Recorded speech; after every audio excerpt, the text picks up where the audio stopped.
Hey everybody, welcome back to Creating Cashflow, where I take my portfolio from $0 to $1 million a month in passive income earnings. I share my story, my strategy, all of my learnings, everything right here, and this is episode number 5. So I'm glad you could find the channel, and I hope I can provide some serious value throughout today's show. To start it off, I've been watching the US Open. I actually got to go a few days to the Arthur Ashe Stadium, and I saw a pretty cool quote from Arthur Ashe, and I don't know if he was the first one to ever say it, but he said, start where you are, use what you have, and do what you can. So that's kind of the whole purpose of this channel, is to be able to say, where are we right now? What assets or what things do we have, or what do I have that I can turn into an asset?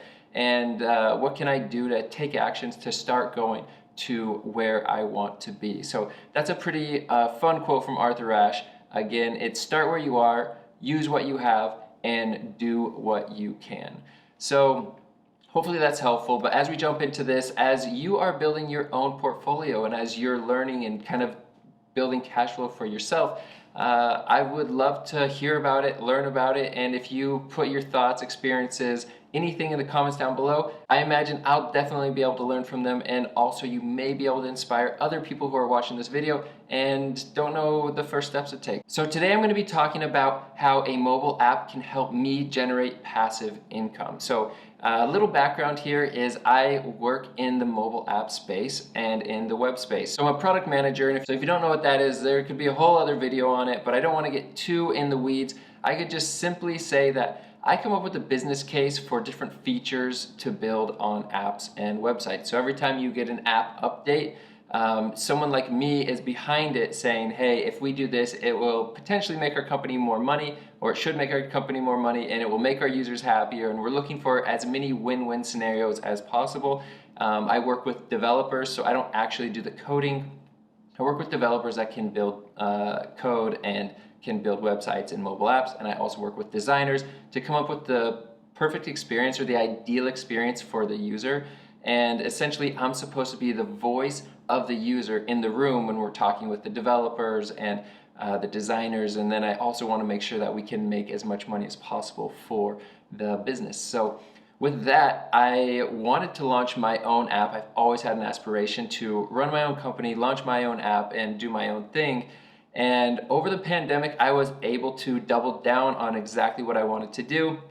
And I worked really hard. I found a couple of designers. I finally landed on an incredible designer who was able to build an app for me, design it all out, come up with the prototype where essentially you can go and click through the designs and see it and feel it, and it feels as real as an app, other than you can't like do the actual functionality, but you get a feel for what the app would be like, look like, and feel like. From there, I was able to find a developer, a super talented developer, who built my app on Flutter, which all that really means, it's a fancy way to say he was able to write the code one time, and he can upload the code to the iOS store so that people can download it on Apple phones, and he can also upload it to Android phones, so basically we can put it on all of the Android devices from the Play Store, and we only had to write the code one time, which I am pretty excited about. And as I was going about building this app, paying the designer, paying the developer, definitely I had to fork out some money to be able to actually build this. But at this point, I've already forked out that money, and I need to grow and be able to start turning this into something that can start generating income for me. And kind of the first test that we were really able to feel like, hey, this thing has legs, is Google had a hackathon, a startup hackathon, where anybody could go and submit their mobile app into a competition and win some money from Google, some Google Cloud credits. And I was able to submit my app, Surf, which we'll kind of dive into what it does and everything, and kind of how I plan to create and generate income from it. But I was able to submit that plan, and we got second place. The cool thing about that is first, second, and third all got the exact same prize, which was $50,000 in Google Cloud credits. So what that means is, as you have an app or as you have a software, it can get really expensive just making sure that the app stays functional, and if people upload things to your app, like how you store it, all of that can be pricey. So the really cool thing about the Google Cloud credits is even though it's not cash and I can't use it for advertising or anything like that, it allows me to keep the lights on for the app at no charge to me because I kind of have this cushion, if you will, of 50,000 Google Cloud credits. And right now the app only costs me about $200 a month. So even though that Google Cloud credit will expire eventually, for right now, I'm not paying anything out of pocket to have my mobile app outside of what I already paid to build it. So the app is called Surf, and because this is a podcast, I'm not gonna go and try and show it, even if you're watching this on YouTube. So the app allows you to create lists. And the whole idea of the app is Surf is actually an acronym for Share Your Favorites. SURF, share your favorites.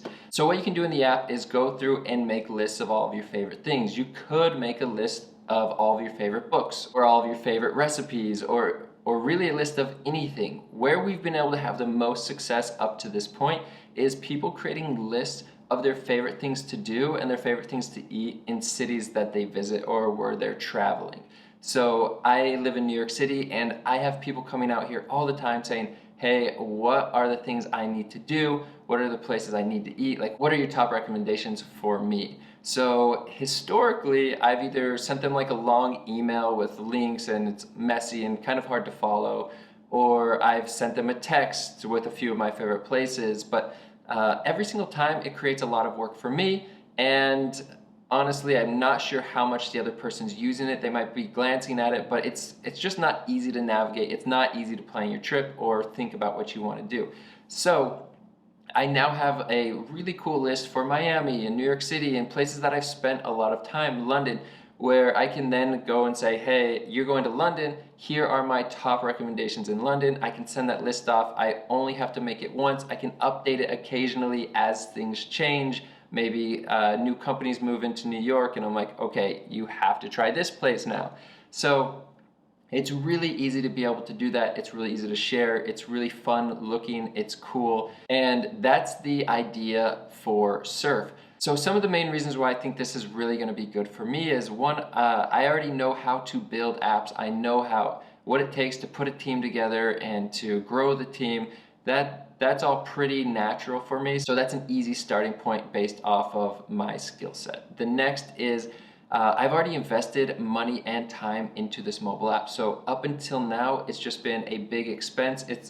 I don't know about an expense, it's an investment. So I've put a lot of time, money, in trying to figure it out. If it doesn't go anywhere, then it's just an investment that flopped, which I really hope it doesn't turn into that. But if we can get it to actually catch its legs, catch its stride, then this can turn into a really cool business opportunity. The next thing why I really like software as an opportunity to create passive income is because it can scale so easily.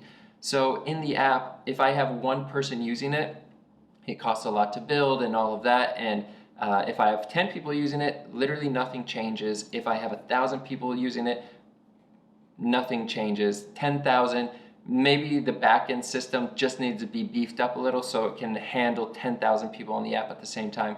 But the point I'm trying to make is you can easily scale with software, and it's not going to take it's not going to take more of my time. Where if you've been following these shows, Turo is a really cool idea. I want to be able to do that and make some money from Turo. But the more cars I get, if I had 30 cars, it's going to be exponentially more work each car I add. It's not like, hey, if you have one car or 10 cars, it's not much different. It will definitely be, I'll have to wash 10 cars. I'll have to get 10 cars ready. I'll have to manage the schedule for 10 different cars. Where a mobile app is not like that at all. All you have to do is create the mobile app. People can join it. It scales, and it will scale beautifully, which is something I'm super excited about. The next thing that I really love about the mobile app is that monetization is so simple, or the idea of it could be very simple. You have in-app purchases. So if I go and say, hey, these are all the free features in the app, and these are the premium features in the app, people who want a more premium experience, a more robust experience, will be able to just go and do an in-app purchase. So that is very easy. You can see what features people are using the most, or what features people are asking for the most. And from there, you can build those features out, or you can create those features. You can put some of them behind a paywall where enough people will want to update to the paid or the subscription version of the mobile app. And another really cool thing is, because it's all handled in the Google Play Store or in the Apple App Store, I don't have to worry about anything. They manage global pricing, they manage everything. So all you have to do is go say, hey, this is the fully paid version of the app, this is the free version of the app, and as people pay and upgrade, it automatically takes care of all the financial side. And from there, yes, there's bugs, there's updates that need to be done, but in large part, that's something that will be done by the developer. But in large part, that's more something that we need to monitor and kind of chip away at, but it's not going to take a huge amount of time or a huge amount of effort. And I'll also note that this kind of all depends on how big Surf gets. If we're staying in around the 1,000 to 30,000 user range, that's pretty small. And if I don't want to grow beyond that, then that's cool. That's going to be super easy to manage. But once you start getting like 30,000, 50,000, 100,000, and you start getting hundreds of thousands of users, now this is probably such a large investment that you're like, look, it would be dumb not to double down on this, not to chase it, not to build a company around capturing these people's attention, letting them use the app, building a whole business around it. So right now, I haven't gotten any major traction to the point where I think, oh yeah, I should stop doing everything else and focus in on this. But I have gotten enough to make me think this is definitely worth my time, and there's definitely something here. I just got to figure out the right place to monetize and grow and kind of go from there. So as things start progressing, or as the snowball starts building, then I'll be able to learn a lot and make more decisions down the road on how to handle that. So the biggest complication for me is being able to get the app out there. I know that I have a great app. It's beautifully designed. I've given it to a lot of people. Right now it's free to download in the App Store and in the Play Store. People really enjoy it and have found a lot of utility out of it.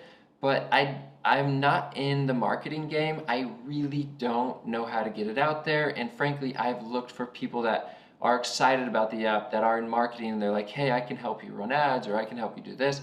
So I've tried to partner with a few people. Nothing's really stuck. But coming from this show, an idea that kind of came out of doing this, and also really thinking about short-term rentals and real estate and traveling a lot myself and staying in Airbnbs, I'm like, this could be a really cool thing for people who own short-term rentals, where they can, like right now with Airbnb, a lot of people will just have like a little guest booklet that's on the coffee table. And in there they have like local recommendations, which that's cool and helpful, but one, it didn't help me plan my trip because I don't see it until I get there. And two, I don't go traveling with that booklet. Like I'm not out and about with your little booklet. So I take a picture of it, whatever. I have to put everything in Google Maps and kind of look for everything on my own. And so it creates like a kind of a starting point to help out the person visiting, but it doesn't really help them out in any significant way. Where if you have a list, if the host had a digital list through Surf, they'd essentially be able to say, hey, these are our local favorites. They could send that right when you book. So that way I can be able to plan my trip knowing, hey, here's some cool spots that the host recommends. And then once you get to the location in the app, you can easily open Google Maps. Like it will open directly to Google Maps. You don't have to do anything.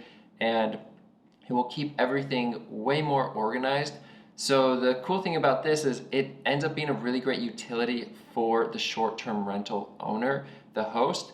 And it also allows the host who has multiple guests coming each month, it allows that user base to grow organically. So that's kind of my thought right now is let's get it to short-term rental hosts. So if you are a short-term rental host, honestly, I would love to just talk with you about this. Put a message in the comment down below. I would love to connect, get your thoughts.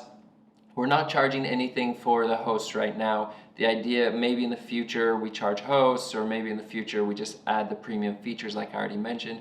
That's kind of all TBD based on needs and based on growth. But what we're looking for right now essentially is people who own short-term rental locations that want to be able to give a better, more full experience to their guests.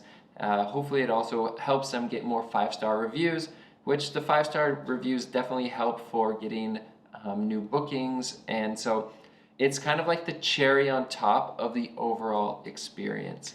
So that's where my head's at right now with being able to create more passive income. This one is definitely it's been a huge investment, money, time, effort, energy, everything. It's been exhausting at like a lot of the time. It's exhausting, and I've run into so many like roadblocks of I don't know how to market, I don't know how to do this, or now I don't know that many people who own short-term rentals.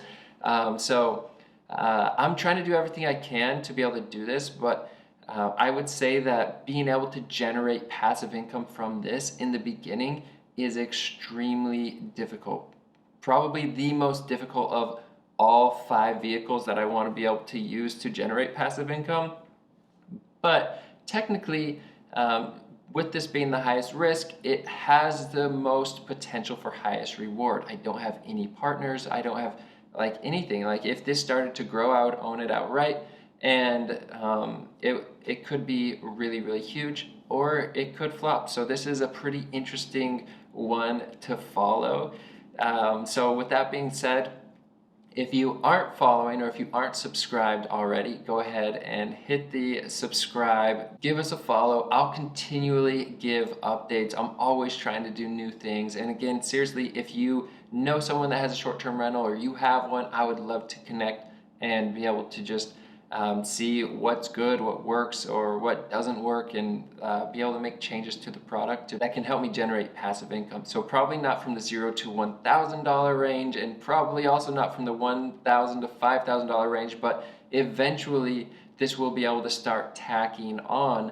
And if enough people are, buying an app that costs $9.99 a year or $19.99 a year, who knows what the right price point is? I have no idea yet. But at that point, you can kind of start snowballing, and it's just another way where you can scale, generate passive income, and I think that's a pretty cool opportunity. So with that being said, thank you again so much for listening. If you have any thoughts or comments on how I can improve this show for you, go ahead and let me know. And finally, remember that the mind is a powerful thing, and what you focus on grows. So focus on your goals, focus on success, and as always, stay grounded in gratitude. See ya.